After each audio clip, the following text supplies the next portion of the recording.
సాయి బెంగళూరులో ఐటీ జాబ్లో చేరాడు. అతను ఇంకా పెళ్లి కాని యువకుడు.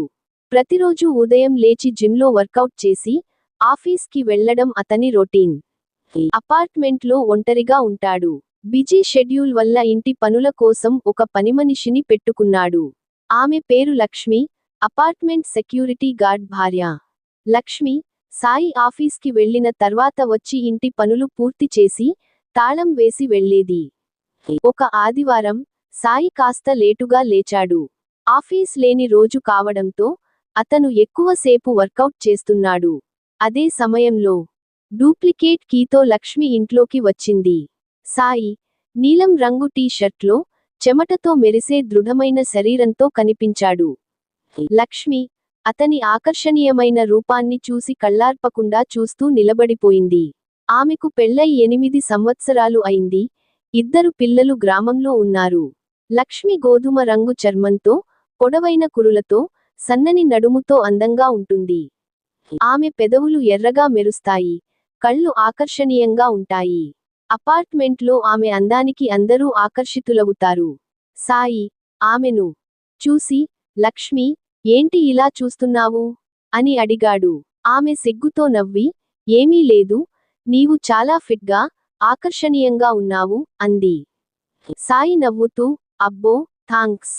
కానీ నీవు ఎలా వచ్చావు లోపలికి? అని అడిగాడు. కీ నీవు విండో దగ్గర ఉంచుతావు కదా అంటూ కన్ను కొట్టింది. లక్ష్మి పనులు చేస్తూ సాయిని ఆకర్షణీయంగా చూస్తూ ఉంది. 1 గంటలో పనులు పూర్తి చేసి, సరే సాయి, రేపు కాస్త త్వరగా వస్తాను అంది. అవసరం లేదు, రోజూ వచ్చే టైంకే రా అన్నాడు సాయి. ఆమె సిగ్గుపడుతూ అతని మొహం చూస్తూ వెళ్ళిపోయింది. మరుసటి రోజు ఉదయం లక్ష్మి త్వరగా వచ్చింది.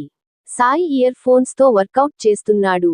లక్ష్మి ఎరుపు రంగు చీరలో, తడి జుట్టుతో, సన్నని నడుముతో అద్భుతంగా కనిపించింది. ఆమె అందానికి సాయి మనసు లొంగిపోయింది. లక్ష్మి, ఇంత త్వరగా వచ్చావు? అని అడిగాడు. నీవు ఎంత పిలిచినా పలకలేదు, అందుకే నీ దగ్గరకు వచ్చా. పైన చీపురు అందుకో, నాకు అందట్లేదు అంది. సాయి స్టోరేజ్ రూంలోకి వెళ్లి చీపురు తీస్తుండగా లక్ష్మి వెనకాలే వచ్చింది. చీపురు ఇస్తూ అనుకోకుండా అతని చెయ్యి ఆమె నడుముకు తగిలింది. లక్ష్మి ఓహ్ అంటూ మత్తుగా చూసింది. సారీ లక్ష్మి, జాగ్రత్తగా చూడలేదు అన్నాడు సాయి. పర్వాలేదు, నాకు బాగానే అనిపించింది అంటూ ఆమె అతని భుజాలపై చేతులు వేసి దగ్గరకు లాక్కుంది. సాయి ఒక్క క్షణం ఆలోచించాడు.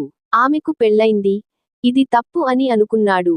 లక్ష్మి, ఇది సరికాదు అంటూ ఆమెను దూరం చేసి సోఫాలో కూర్చున్నాడు. లక్ష్మి అతని పక్కన కూర్చుని, ఇది సహజం సాయి, ఏమీ తప్పు లేదు అంటూ అతని తలను లాక్కుని ముద్దు పెట్టింది. సాయి ఆమె ఆకర్షణకు లొంగిపోయాడు. ఆ క్షణంలో అతను లక్ష్మిని ఎత్తుకుని బెడ్రూంలోకి తీసుకెళ్లాడు. ఇద్దరూ ప్రేమతో కలిసిపోయారు. తర్వాత సాయి, లక్ష్మి, ఈ క్షణం అద్భుతం అన్నాడు.